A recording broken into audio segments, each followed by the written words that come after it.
The man picked up a wooden stake and slammed it hard against the glass. But he used too much force and nearly fell out himself. Panting in fear, he was just thankful he had said a prayer before starting. Once he calmed down, he broke a piece of metal off his armor and used it to cut the rope. Then he tied the rope to the wooden stake and wedged the stake against the window. He wrapped duct tape around his hands and feet and tested the stickiness to make sure it held. When everything was ready, he climbed over the wooden beam and stepped up to the window. He took a deep breath, then turned and began edging forward, back first, relying on the tape's grip. Beneath his feet was a ledge barely an inch wide. He was on the top floor of the building with strong winds howling all around. One slip would have meant instant death.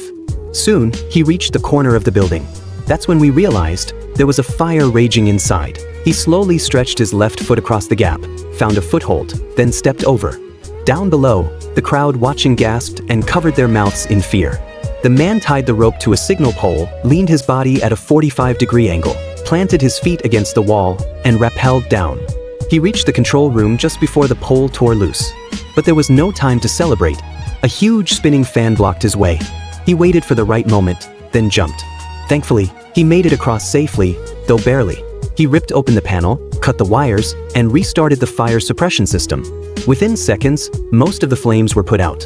Just as he began to relax, the fan suddenly kicked into high speed. Without thinking, he jumped through the flames and managed to grab the same rope from earlier. But the momentum caused the signal pole to break off. He lost control, swinging wildly through the air. He smashed into a window. Now he was hanging upside down, dozens of stories above the ground. Thankfully, he came to his senses quickly and reached for the rope. But in that moment, his prosthetic limb suddenly slipped off.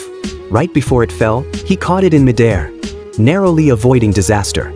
He gripped the rope tightly and slowly pulled himself back up, until, finally, he made it back to safety.